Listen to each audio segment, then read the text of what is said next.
말씀을 이루는 인생이라는 제목으로 함께 은혜를 나누겠습니다. 드디어 예수님이 여리고에서 출발하셔서 예루살렘에 입성하시는 장면입니다. 수많은 사람들이 수천, 수만 혹은 수십만의 사람들이 모여서 지금 예수님을 열렬히 환영하는 장면이에요. 이 예수님이 예루살렘에 입성하시고 사람들이 막 환호하는 이 장면이 절기와 좀 연관이 있는데 우리가 지키는 절기로 따지면 어느 절기쯤 되는 줄 아십니까? 입성하시는 이 날이 바로 종려주일입니다. 종려주일. 이제 아시겠죠? 네, 종려주일. 그럼 종려주일부터 무슨 주간이 시작되죠? 고난주간. 그리고 예수님이 죽으시고 부활절이 되는 거잖아요. 바로 지금 그 시점인 거예요. 그러면 구약의 절기로 말하면 요 죽으심과 부활절, 요게 구약의 절기로 하면 무슨 절기죠? 유월절입니다. 네. 근데 예수님이 이제 예루살렘에 이렇게 이제 입성을 하시는데 무엇을 타고 오십니까? 그렇죠. 나귀 새끼를 타고 오시는 거예요. 1절부터 3절의 내용을 쭉 보시면 예수님이 그 감람산에 벳바게라고 하는 마을에 이르렀을 때에 두 제자를 보내서 그 나귀하고 나귀 새끼를 끌고 오게 하십니다. 그래서 그거를 타시는 거예요. 사진을 좀 보여드릴게요. 좀 사진을 봐야 이해가 쉬운데 예루살렘 이제를 그린 건데요. 요쪽이 이제 여리고예요. 빨간 점 요쪽이. 여기에서부터 이렇게 올라오시면 요 마을이 베단입니다. 나사로 죽었던 나사로 거기가 베단이고요. 여기에서 이렇게 쭉 올라오시면 이제 여기가 이제 예루살렘 그 성전이에요. 그 중간에 있는 요 마을이 벳바게입니다. 그럼 지금 여기는 요 산이 감람산인 거예요. 감람산에 요 벳바게라는 마을에서 나귀를 일로 이제 데리고 오라고 부르신 거예요. 근데 이 베다니에서부터 요 예루살렘 성문까지는 거리가 얼마나 되느냐 하면 한 2.7km 정도 봅니다. 2.7km. 그러니까 요 벳바게에서부터 치면 어느 정도 되겠어요? 그죠? 1km, 길게 잡아야 1.5km 되는 그렇게 멀지 않은 곳이라고요. 지형을 보시면 여리고에서 출발하셨잖아요. 여기가 이제 여리고예요. 여긴 요단강 사해 쪽이고 요 까만 줄이 뭐게요? 해수면을 표시한 겁니다. 그러니까 해발 몇 미터 하면 그 이제 바다의 그 높이 이제 거기서부터 시작하잖아요. 그러니까 지금 여리고라는 마을 성은 바다 밑에 있는 거예요. 높이로 따지면 바다보다 더 낮은 곳에 있어요. 여기서 이제 이렇게 예루살렘이 산꼭대기에 있거든요. 요 예루살렘이 한 800고지 정도 됩니다. 800m가 조금 넘어요. 감람산도 마찬가지죠. 여기도 산꼭대기예요. 근데 이렇게 여리고에서 언덕을 타고 이렇게 산을 올라가면 여기에서 이렇게 골짜기가 보이잖아요. 여기가 이제 그 유명한 기드론 골짜기라는 곳이에요. 그러니까 지금 예수님이 어디 꼭대기에 와 있어요? 감람산 꼭대기에 와 계신 거예요. 여리고에서부터 출발을 해서 여기 어디쯤에 지금 베다니가 있고 벳바게가 지금 여기 있는 거예요. 꼭대기까지 와 계신 거예요. 그럼 이제 내리막길 갔다가 조금만 올라가면 예루살렘 성에 도착하는 거예요. 자, 그럼 여러분 이 장면을 보고 한번 생각을 해보세요. 예수님은 왜 굳이 이 유월절 절기에 맞추어서 오셨을까 하는 것입니다. 그리고 또 하나의 질문. 굳이 지금 당나귀 타고 가지 않으셔도 되는 상황이에요. 만약에 힘들어서 당나귀를 타면 어디부터 타야 맞아요? 여리고성부터 타고 이렇게 쭉 올라가야 그게 맞아요. 근데 지금 산꼭대기 다 올라가셨다고요.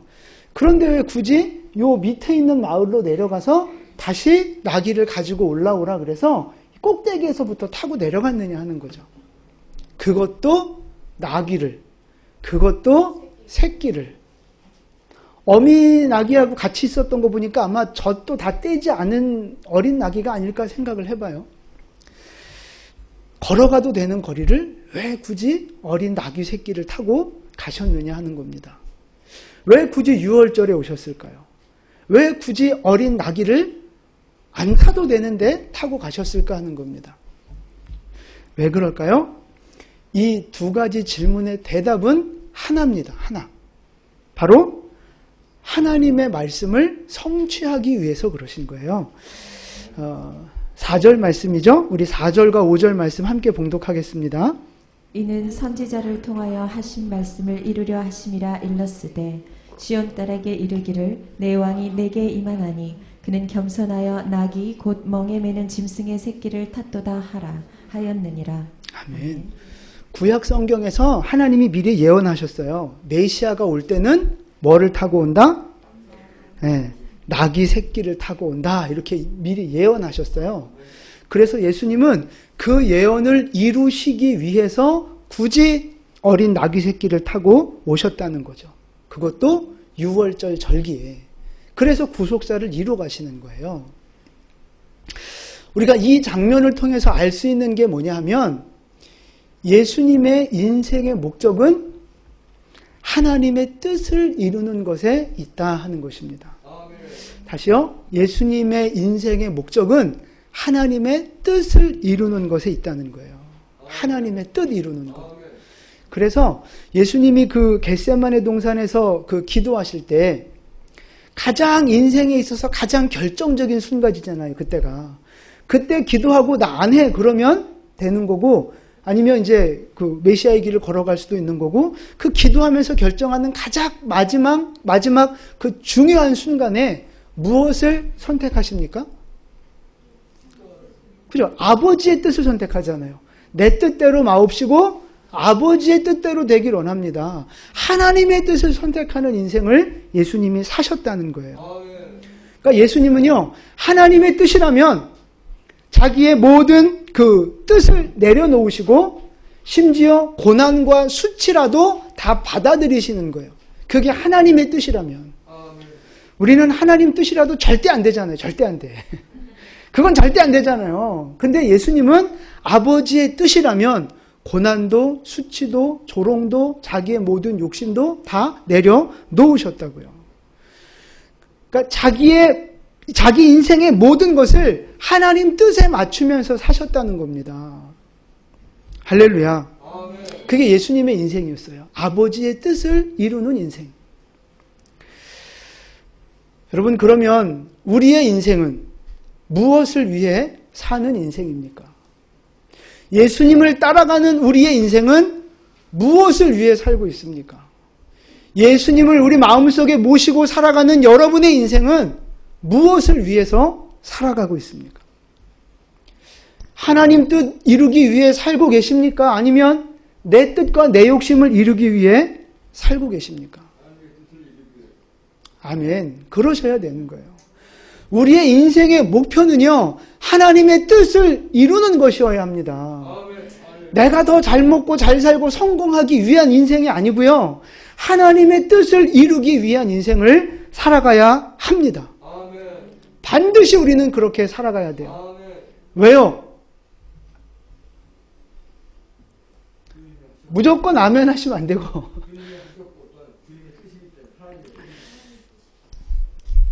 그냥 하나님 뜻이라고 둘러대면 그냥 다 맞지 뭐.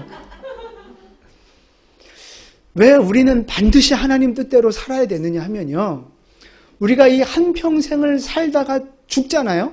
언젠간 죽습니다. 그럼 우리가 죽으면 그 다음엔 어떻게 돼요? 그렇죠. 하나님 앞에 선다고요. 하나님 앞에 서서 네가 인생을 어떻게 살았는지 우리를 평가하시고 심판하신다고요. 그래서 하나님 뜻대로 살았던 사람은 칭찬과 상급과 영생을 얻는 거고요. 하나님 뜻대로 살지 않은 사람은 심판, 책망받고 지옥으로 들어가는 거라고요. 나 예수님 믿어요. 그게 다가 아니라고요. 하나님 뜻대로 살지 않으면 불법을 행하는 자들아 내게서 떠나가라. 우리 인생이 다 끝나면요, 마지막에 그 심판대가 우리를 기다리고 있어요. 하나님 뜻대로 우리 인생을 살아가야 거기에 축복이 있고 영생이 있는 겁니다. 그 인생이 진짜 복된 인생이에요, 여러분.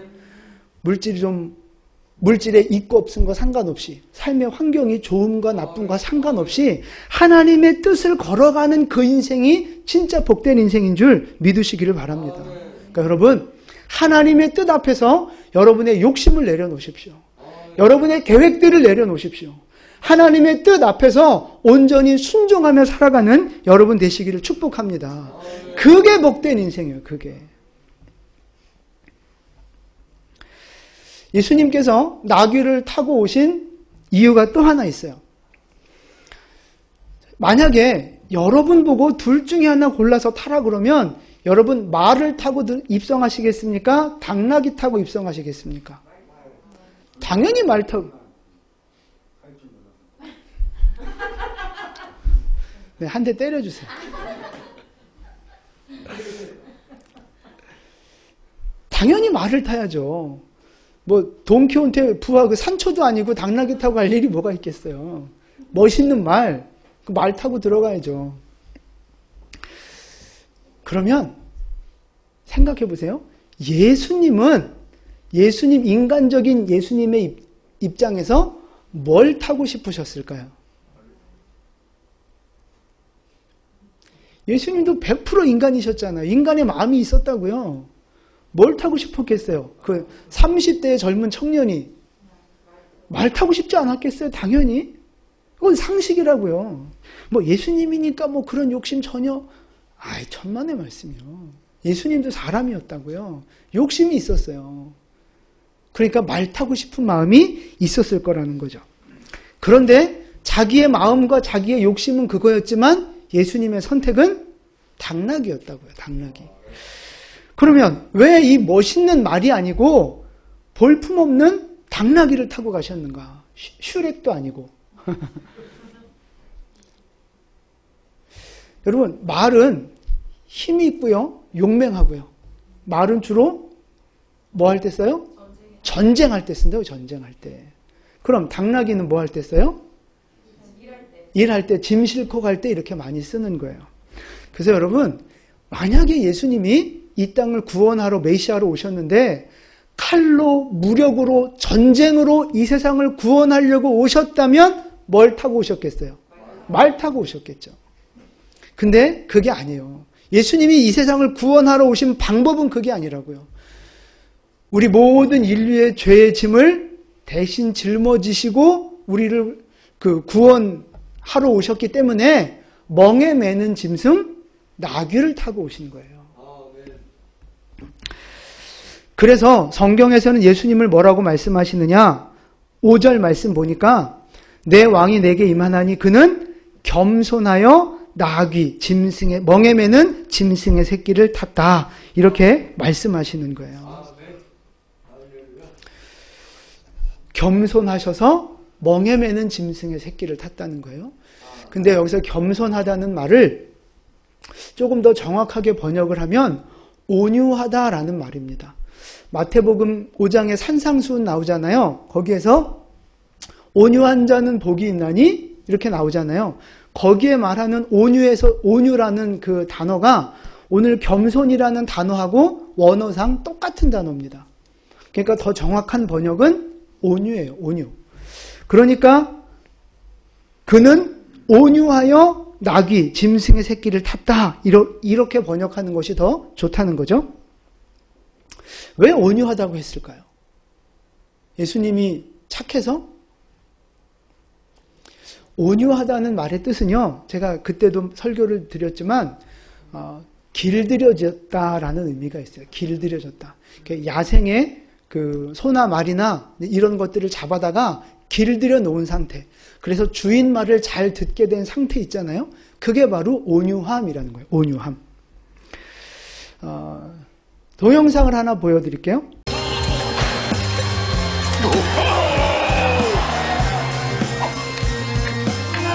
Not only dazed, heartbreak, and certainly some sore muscles for Michael Lane as he gets another rider is on the ground early. 저게 전혀 길들여지지 않은 야생 그대로의 소라고요.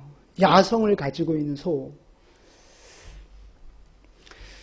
근데 길들여진 소는 어때요? 그 다음 사진 한번 보여주실래요? 길들여진 소나 말은 사람을 위해서 저렇게 쓰임받는다고요. 전쟁을 위해서든지 농사를 짓는 곳이든지 사람을 길들여진 짐승은 저렇게 사람을 위해 쓰임받게 돼 있어요.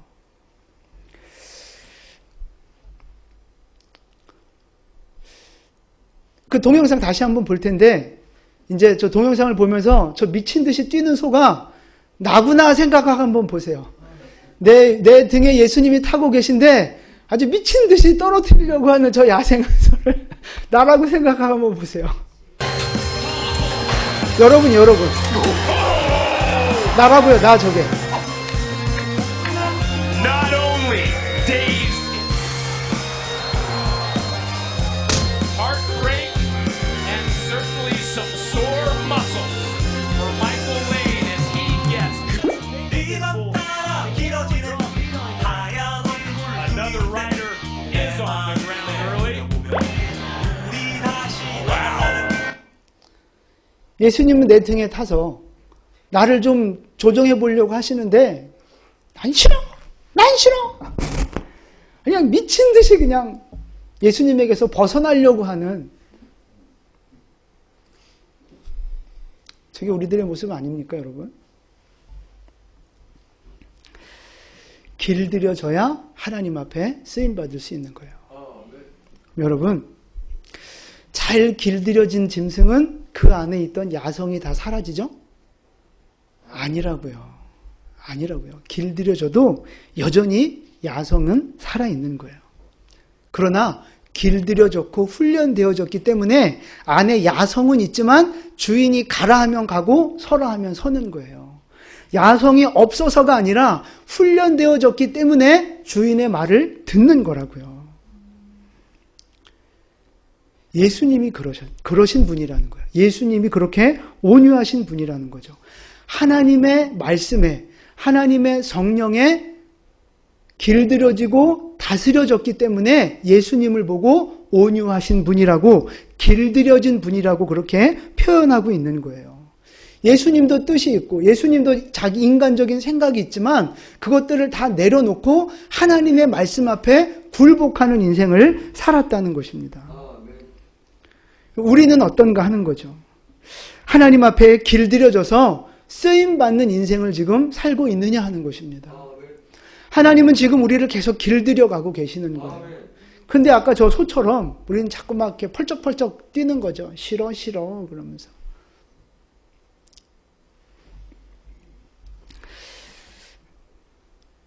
우리 안에 여전히 죄성이 있어요. 우리 안에 여전히 내 욕심이 있다고요. 아무리 믿음이 좋은 사람도.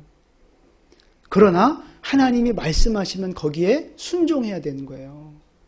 하나님의 말씀이 딱 내 앞에 있다면 그 말씀 앞에 굴복하는 거, 그게 바로 온유한 사람이라고요. 그게 바로 길들여지고 훈련되어진 사람이라는 뜻입니다.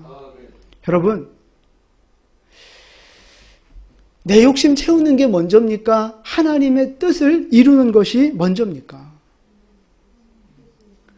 그렇죠, 여러분. 그걸 분명하게 인식하고 사셔야 되는 거예요. 짐승도요, 훈련하고 다스리면 저렇게 길들여지는 거예요. 짐승도, 소도, 말도, 또 돌고래도, 새도 다 길들여진단 말이에요. 개도 길들여지잖아요, 개도. 우리 조관사님이 맨날 자랑해요. 자기 집에 딸기가 그렇게 자기 말을 잘 듣는다고. 뭐 개 키우시는 분들 다 뭐 그런 거 있잖아요. 뭐 우리 개는 뭐 이것도 해 저것도 해 뭐 그러잖아요. 그래봤자 개인데. 아주 개를 엄청 개 칭찬을 하시는 분들이 많아요. 근데 보세요, 여러분. 개도, 짐승들도 길들이면 길들여진다고요. 그 짐승들도 자기 주인을 알아보고 짐승들도 길들여진다고요. 먹지 마 그러면 침 질질 흘리면서도 기다리고 있잖아요, 개가. 짐승들도 이렇게 길들여지는데 사람이잖아요, 우린 사람. 짐승보다 IQ도 뛰어나고 훨씬 더 고귀한 우리는 사람이잖아요. 근데 더 길이 안 들여지면 되겠어요? 그럼 뭐만도 못해요? 개만도 못한, 짐승만도 못한 인생이 되면 되겠어요? 아니, 개도 몇 대 때리고 먹을 것 같고 이렇게 그 훈련시키면 된다니까요? 근데 이놈의 인간은 왜 이렇게 훈련이 안 되고 길들여지지가 않는 거예요? 여러분, 길들여지셔야 돼요. 하나님의 말씀에 굴복하고 순종하는 길들여진 사람, 온유한 사람 되시기를 축복합니다. 그래서 하나님이 가라 하시면 가고 하나님이 멈춰 그러면 멈추는 그런 순종하는 사람, 온유한 사람 되시기를 축복합니다. 여러분, 이게 굉장히 중요한 거예요. 오늘 이 말씀 속에서 굉장히 중요한 포인트가 있는데 뭐냐면 하나님의 뜻을 이루어가는 말씀을 성취하는 것과 이 온유함과는 뗄래야 뗄 수 없는 아주 긴밀한 관계가 있는 거예요. 왜 그러냐 하면 내가 길들여지지 않고 순종하지 않으면 뭐가 안 돼요? 하나님 뜻을 이루어갈 수가 없는 거예요. 여러분 보세요. 하나님은 우리의 인생을 향해서 아름다운 것을 계획하고 계십니다. 우리가 더 복되기를 원하시고 높이기를 원하시고 하나님이 주시는 복으로 더 풍성해지기를 원하시는 것이 하나님의 뜻이라고요. 하나님은 그걸 이미 계획하셨다고요. 단순히 세상에서 높아지고 물질적인 축복, 그걸 포함해서 그것을 뛰어넘는 정말 나에게 가장 좋은 축복을 하나님은 예비하셨습니다. 계획하셨습니다. 아멘? 별로 안 믿으시는 것 같아. 하나님은 계획하셨습니다. 그래서 그 계획대로 우리의 인생을 만들어 가시고자 말씀 주시고 훈련하시면서 착착착착 우리의 걸음을 이끌어 가고 계신다고요. 그러면 그 뜻이 온전히 이루어지려면 우리가 그 인도하심에 순종해야 되는 거예요. 하나님이 멈춰 그러면 멈춰야 되고 하나님이 하지 마 그럼 하지 말아야 된다고요. 그래야 하나님이 계획하신 그 축복을 향해 나갈 수 있는 거예요. 근데 중간에 고집 부리고 뻗팅기고 나 하고 싶은 대로 막 튀어나가고 그러면 그 하나님의 계획하심이 이루어질 수 있겠어요? 안 된다고요. 하나님은 이루어가길 원하시는데 나는 뻗팅기고 나는 자꾸 가출하고 그래. 그럼 어떻게 돼요? 쳐맞는 거죠, 자꾸만. 자꾸 맞는 거라고요. 그러니까 우리의 인생만 고달파지는 거예요. 사랑하는 성도 여러분, 내가 하나님의 다스림을 받고 성령의 다스림을 받고 말씀의 인도함을 받아 순종하며 살아갈 때 하나님의 뜻이 이루어지는 것입니다. 하나님 말씀에 순종하는 여러분, 성령의 감동하심 앞에 순종하는 여러분 되시기를 축복합니다. 그래서 예수님이 하나님의 뜻을 이루어 드리신 것처럼 우리의 삶을 향한 하나님의 그 뜻하심들을 이루어가는 우리 모두가 되시기를 예수님의 이름으로 축원을 드립니다. 아멘. 우리 옆에 분에게 인사하시죠. 하나님의 뜻을 이루어 드립시다.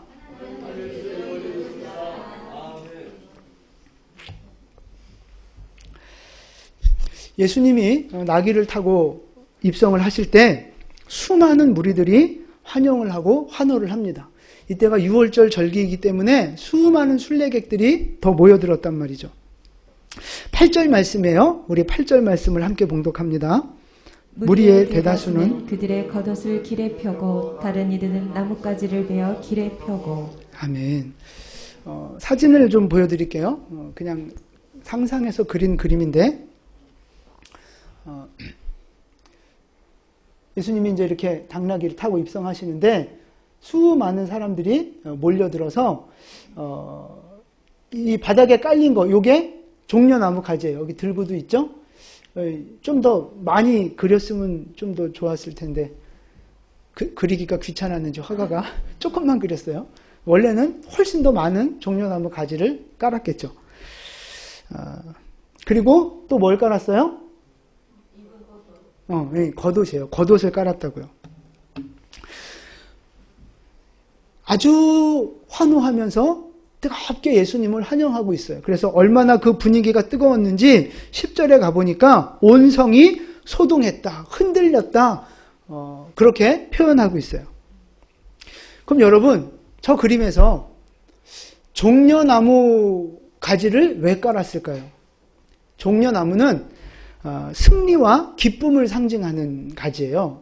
승리와 기쁨. 그래서 저건 깔았고요. 중요한 건 겉옷인데 저 겉옷을 왜 깔았을까요? 저 겉옷은요, 저 보시면 알겠지만 정확하게 말하면 옷이 아닙니다. 그냥 이렇게 어깨 위에 이렇게 덮는 숄더 같은, 망토 같은 그런 거라고 보시면 돼요. 유대인들은 특별히 그 성인 남성은 저거를 반드시 갖고 다녔어요. 저걸 주로 뭐 할 때 썼을까요? 피곤하시군요. 네, 잘 땐 좀 이따 가고 주로 기도할 때 먼저 썼어요. 그 다음 사진 좀 볼까요? 저게 이제 종려나무 가지였고, 그 다음에 저거예요, 저거. 저거를 이렇게 어깨에다가 머리에다 이렇게 뒤집어 쓰고 기도를 하는 거예요. 저 겉옷은요, 격식을 차려야 하는 자리에는 반드시 저거를 차려야만 그게 예의에 맞는 거라고 합니다. 그래서 이제 지금 아마 그 안식일에 회당에 가는 것 같은데 이렇게 지금 겉옷을 두르고 가는 거예요. 근데 여기 이렇게 밑에 이렇게 치렁치렁하게 뭐 이렇게 있잖아요. 저게 실밥이 터져서 그런 게 아니고 저게 이제 술입니다. 술. 찌찌트라고 하는 술인데 이거예요, 이거. 요거를 옷 내 귀퉁이에 매달게 돼 있어요. 저게 상징하는 게 뭐예요? 율법을 상징하는 겁니다. 그래서 저 겉옷은 내가 유대인입니다. 나는 하나님의 율법을 지키는 하나님의 백성입니다. 그거를 상징하는 거예요. 그래서 유대인에게는 저게 아주 소중한 재산입니다. 재산. 자기의 신분의 정체성을 드러내기도 하고 저건 재산인데 그 예수님 당시의 유대인들은 보통 서민들은요, 저 겉옷이 한 사람당 하나씩밖에 없었대요. 그래서 저게 재산 목록이었기 때문에 저 겉옷을 맡기고 돈도 빌릴 수도 있고 양식을 빌릴 수도 있었던 거예요. 그러니까 아주 중요한 재산이죠. 요즘 같으면 신용카드 같은 거죠. 근데 저 겉옷을 이제 맡기고 내가 음식을 빌려오면, 돈을 빌려오면 그 저당 잡은 사람은 그거를 반드시 해지기 전에 돌려주라고 했어요. 신명기 율법에. 왜 그랬을까요? 기도해야 되니까? 굉장히 영적이에요. 네. 할렐루야. 기도하시기 바랍니다. 밤이 되면 꼭 기도하시기를 축복합니다. 아멘. 아까 민집사님 얘기하신 대로 잘 때 가난한 사람들은 이불이 따로 없어요. 저걸 덮고 자야 되는 거예요. 기도할 때 뒤집어도 쓰지만 잘 때나 여행할 때 저게 이불 대용이라고요. 그래서 가난한 사람한테 그걸 저당 잡았으면 해지기 전에는 돌려주라 하는 거예요. 그러니까 저 겉옷은요, 유대인에게는 아주 의미가 있고 중요한 거란 말이에요. 그런데 지금 저 겉옷을 지금 어떻게 하고 있어요? 바닥에 깔았다. 길가에다가. 제자들은 어디다 깔았어요? 7절 보니까, 그죠? 7절 보니까 제자들은 자기 겉옷을 나귀 위에다가 안장 대신으로 깔았어요. 그리고 무리와 백성들은 길바닥에 깔았다고요. 밟고 지나가라고. 나귀가 가다가 똥 싸면 어떡하지? 그 흙바닥에 그거를 깔았다고요. 밟고 가라고. 왜 이렇게 겉옷을 깔아드느냐 하면 예수님을 향한 최고의 존경의 마음을 표현하는 거예요. 그게. 자기에게 있어서 자기의 정체성을 드러내는 그 소중한 물건을 깔아드림으로 인하여서 내가 예수님을 이렇게 100% 환영하고 지지하고 존경합니다. 그런 마음을 표현하고 있는 거라고요. 그럼 이제 중요한 질문 하나 더 드릴게요. 이 무리들은 왜 이렇게 예수님을 존경하고 적극적으로, 전폭적으로 환영하고 지지할까 하는 것입니다. 그렇죠. 이스라엘을 해방할 구원자로 봤기 때문에 그래요. 자, 이 무리가 외치는 소리를 보세요. 뭐라고 외치는가? 9절 말씀 함께 봉독합니다. 앞에서 가고 뒤에서 따르는 무리가 소리 높여 이르되 호산나 다윗의 자손이여 찬송하리로다. 주의 이름으로 오시는 이여 가장 높은 곳에서 호산나 떠라. 아멘. 자, 호산나 이게 무슨 뜻이에요? 구원하소서라는 뜻이에요. 우리를 구원하소서. 지금 구원하소서. 이게 호산나의 뜻이에요. 그러니까 지금 우리를 구원하시옵소서 외치는 거예요. 요한복음에 보면 또 무슨 표현이 더 있느냐 하면 이스라엘의 왕이여라는 표현이 있어요. 그러니까 지금 이 무리들은 예수님을 이스라엘의 왕으로 받아들이고 있는 거예요. 그러면서 왕이신 예수여 우리를 구원하소서 이렇게 외치고 있는 거라고요. 왜 구원해달라고 외쳐요? 지금 로마 식민지로 있거든요. 종교의 자유를 빼앗기고 그 군사력을 그 주권을 빼앗기고 지금 수탈당하고 있는 상황이라고요. 그러니까 여기에서 우리를 구원하소서 이렇게 외치고 있는 거예요. 자, 나귀를 타고 예수님이 오세요. 수많은 사람들이 막 열렬히 환영하면서 호산나 구원하소서. 자, 이 나귀를 타고 오시는 예수님의 얼굴 표정을 한번 상상해 보신 적 있습니까? 어떤 표정으로 오셨을까요? 아마 지금 여러분과 같은 표정으로 오셨을까요? 예수님의 표정? 대략 난감한 표정이 아니었을까? 뭐 애기들이 앞에서 막 이러니까 웃기는 웃지만 웃어도 웃는 게 아니죠. 마음이 복잡하신 거예요. 왜 그래요? 네, 지금 자기를 이렇게 환영하는 이 사람들이 뭔가 오해를 하고 있는 거예요. 뭔 오해를 해요? 자기를 이 로마에서 자기들을 구원해달라는 거죠. 정치적으로, 군사적으로. 근데 여러분, 예수님이 그렇게 정치적으로, 군사적으로 해방시키려고 오셨어요? 아니라고요. 그 영혼을 구원하시고 하나님의 나라를 이루기 위해서 오신 거라고요. 죽으러 오신 거라고요.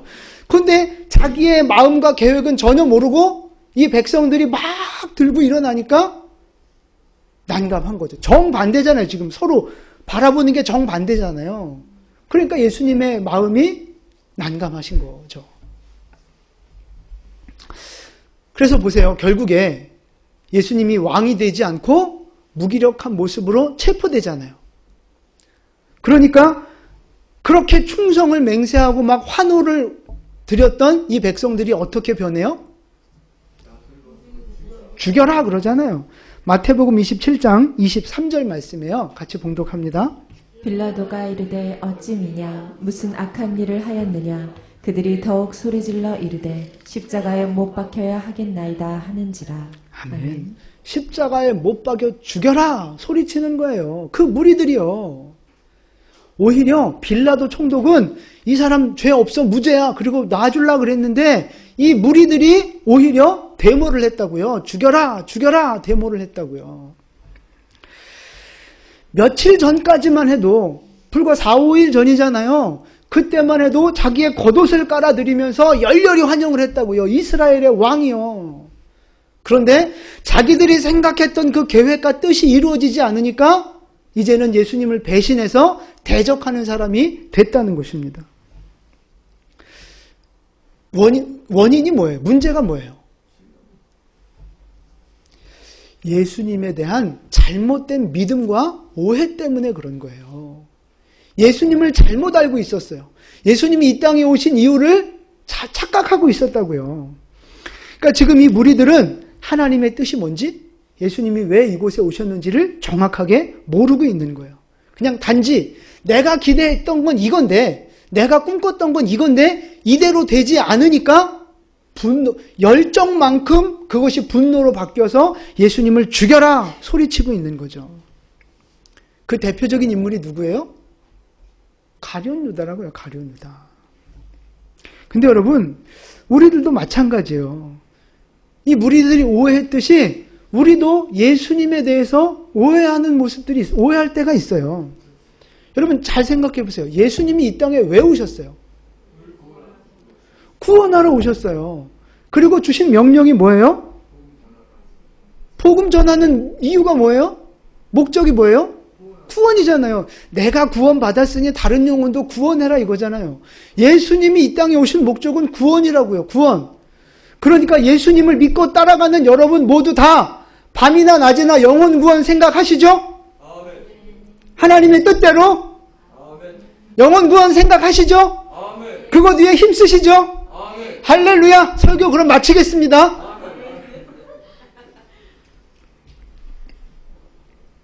우리가 늘 생각하는 건 뭐예요? 그래야 맞아요. 그게 맞다고요. 우리 영광교회는 대부분 다 그렇게 생각해요. 근데 이제 옆에 말고 저 딴 동네에 있는 교회. 뭐 생각해요? 세상적인 축복들, 세상적인 영광들, 그걸 구하고 있다고요. 병 고쳐주시고, 돈 벌게 해주시고, 성공하게 해주시고, 그래서 무리들이 겉옷을 깔듯이 나름대로 열심히 신앙생활 하는 거예요. 열심히 헌금하고, 열심히 헌신하고, 열심히 봉사한다고요. 그냥 사람들이 볼 땐 와, 믿음 좋은 것처럼 보여요.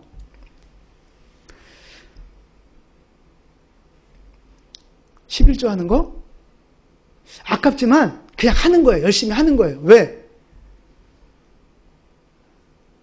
11조 하면 넘치도록 쌓을 것이 없도록 부어주신다고 했으니까 좀 아깝고 부담스럽지만 그냥 열심히 하는 거예요. 열심히. 봉사하고 헌신하고 전도하고 사명 감당하는 거 좋아요? 부담스러워요? 부담스럽죠.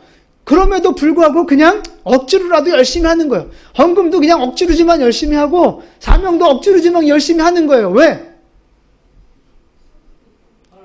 복 주신다고 했으니까, 하나님이 갚아주신다 했으니까 힘들고 부담스럽지만 그냥 참고 열심히 그냥 하는 거예요. 복 받으려고. 노멘? 아멘? 근데 보세요. 그런 방향을 갖고 믿음 생활 했는데 11조를 10년, 20년을 해도 축복이 안 생겨요. 그들이 꿈꿨던 물질적인 세상적인 축복이 없어요. 여전히 물질이 해결되지 않고 건강이 해결되지 않고 여전히 인생의 문제가 끊이지 않아요. 그럼 어떻게 해요? 낙심하는 거예요. 그럼 하나님을 향해 기대했던 만큼의 그 열정이 이제는 분노와 실망과 좌절로 바뀌어서 하나님을 욕하고 교회를 욕하고 교회 안 나가! 이제 이렇게 되는 거예요. 하나님 나 안 사랑해! 이렇게 되는 거죠. 아까 겉옷을 깔았던 그 무리들이 예수를 못 박아라 소리친 것처럼 오늘 우리의 모습이 그럴 수 있다는 것입니다. 자기가 꿈꾸고 목표한 나름대로의 그 이유를 가지고 열심히 헌신했는데 그게 이루어지지 않으니까 이제는 교회를 반대하고 핍박하는 사람이 되는 거예요. 여러분, 중요한 질문 하나 드릴게요. 진짜 믿음으로 대답해 보세요. 내가 11조를 잘 드리고 헌금을 잘 해도 하나님이 나한테 물질적인 복, 그것 때문에 주시지는 않는다. 그래도 열심히 하시겠습니까? 왜 대답이 이렇게, 아니면 억지로 아멘 하라는 얘기가 아니라 진짜로 믿음으로 결단해 보시고 생각해 보시라는 거예요. 하나님이 내가 11조 했다고, 헌금했다고, 헌신했다고 하나님이 나에게 물질의 복을 꼭 주시지 않아. 이래도 하시겠냐고요. 내가 봉사하고 헌신하고 사명 감당하고 정말 내가 피땀 흘려가면서 주님 위에 살아도 하나님은 세상적인 복 안 주실 거야. 그럼에도 불구하고 여전히 동일하게 헌신하고 충성하시겠냐고요. 세 분밖에 대답을 안 하시네. 나머지는 좀 봐가면서 하겠다 이거죠. 적당히 봐가면서. 당연히 해야 되는 거예요. 당연히. 왜요?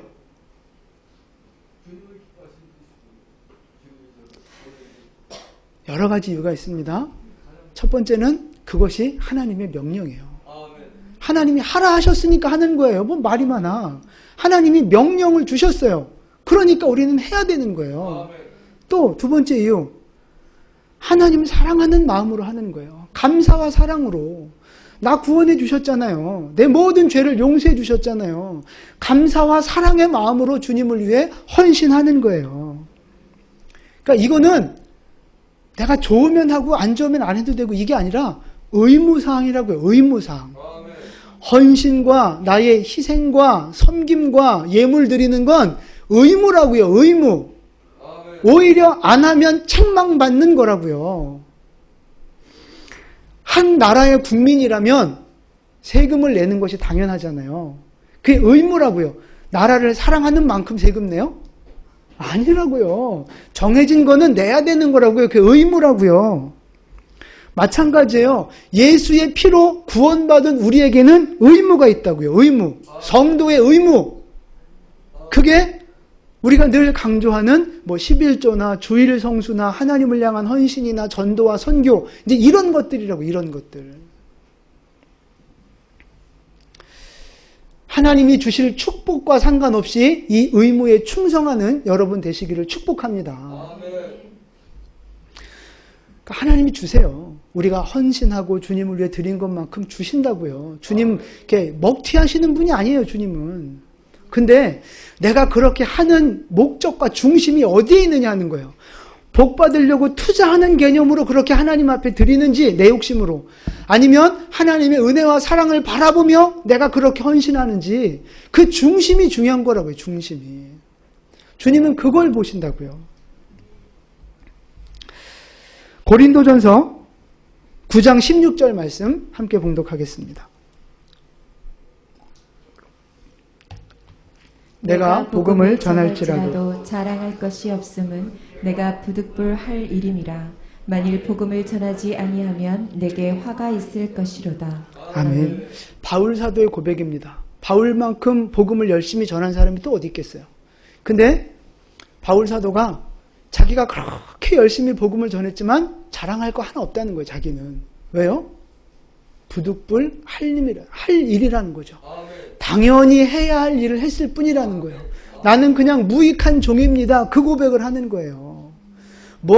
바울이 내가 이렇게 열심히 전도하면 하나님이 더 큰 상급 주시겠지? 물론 그런 상급에 대한 소망은 있었어요. 그러나 우리가 생각하듯 그런 기복적인 욕심을 가지고 주님의 일을 하지 않았다고요. 바울의 마음은 나를 구원하신 주님 앞에 내가 당연히 해야 할 일을 했을 뿐입니다. 그 고백이라고요. 그 고백.